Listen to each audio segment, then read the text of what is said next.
Welcome to the 22nd week after Pentecost. It is Thursday, October the 24th, 2024.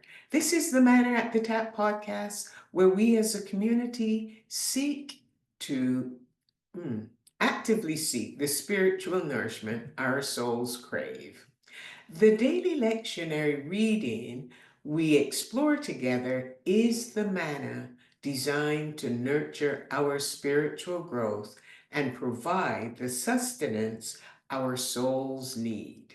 I'm Gloria, your fellow traveler on this spiritual journey, and together we share insights and interpretations from these readings that enrich our spiritual lives.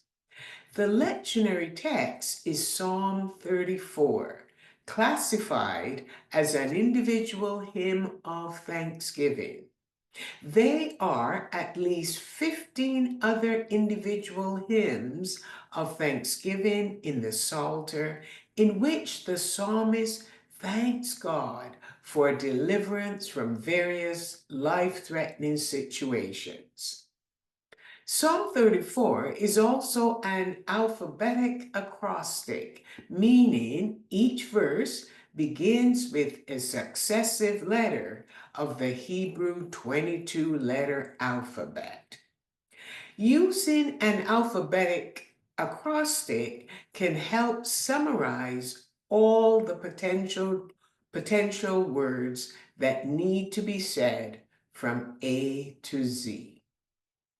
Now, the background story of Psalm 34 can be found in 1 Samuel chapter 21. King Saul's persecution of David was vicious, leading David to flee to the Philistine territory of Gath. This was the hometown of Goliath, the giant David had earlier killed with a stone in his slingshot. The Philistine king was reminded of David's victories over them and didn't trust him. So, for David to escape, he pretended to be insane. When one considers the situation in which David was driven out by his Israelite relatives and had to flee to Philistine territory, David's response is not one of hopelessness, but of praising God for deliverance. The lectionary reading is Psalm 38, verses 1 to 8.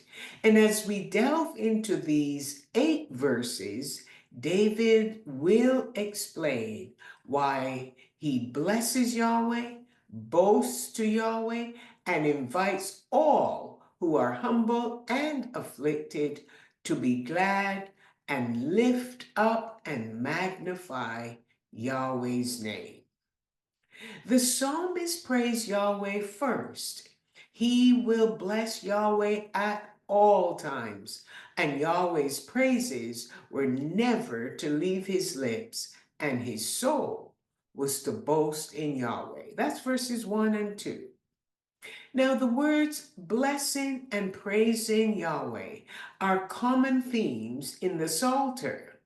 Bless is from the same root as the Hebrew word knee, Knee. So to bless is to bend the knee, to kneel before a sovereign God. And the word praise and boast both come from the same Hebrew root word that occurs in the phrase hallelujah.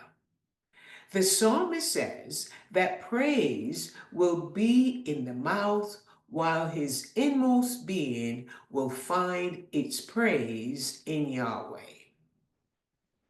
The psalmist will describe his experience of affliction and the feeling of shame that was a threat to him as he anticipated his enemies triumphing over him, and the reason for offering praise to Yahweh.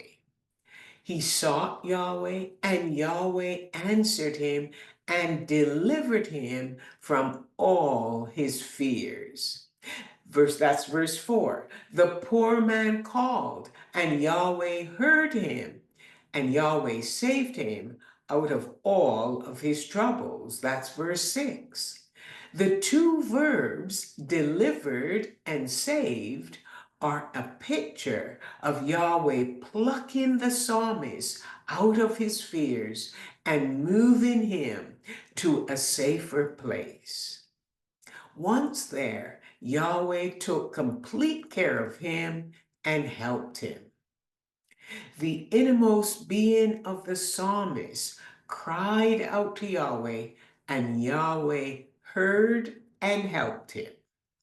David invites us to do what he has done and to follow his example. We too can call on Yahweh and invite him into the troubled circumstances of our lives, rather than try to do things by ourselves.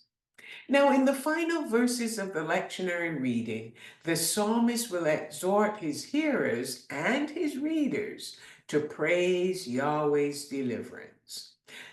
He describes what it is to experience the transforming light of God's presence. And this was a reminder in the Old Testament of Exodus 34, where Moses' face shone when he spoke with God when he was on the mountain.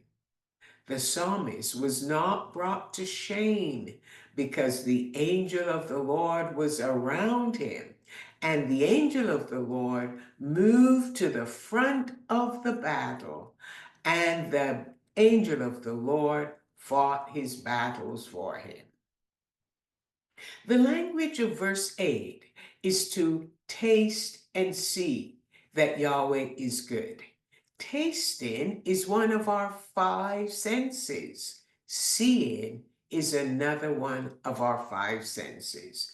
And to taste means to try something by experiencing it. The psalmist invites us to try God's goodness for ourselves and experience it as we taste new food. To see, we see Yahweh's response to his creation when he proclaimed that it was good, and we too are encouraged to see the goodness of Yahweh all around us.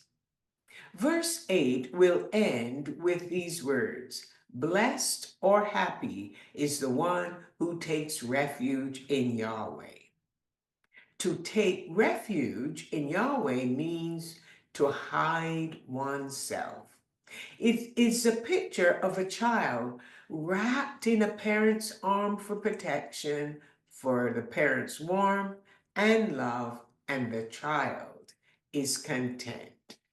The psalmist invites us to wrap ourselves in the protecting arms of the divine family so that we too can be at rest and we can be content.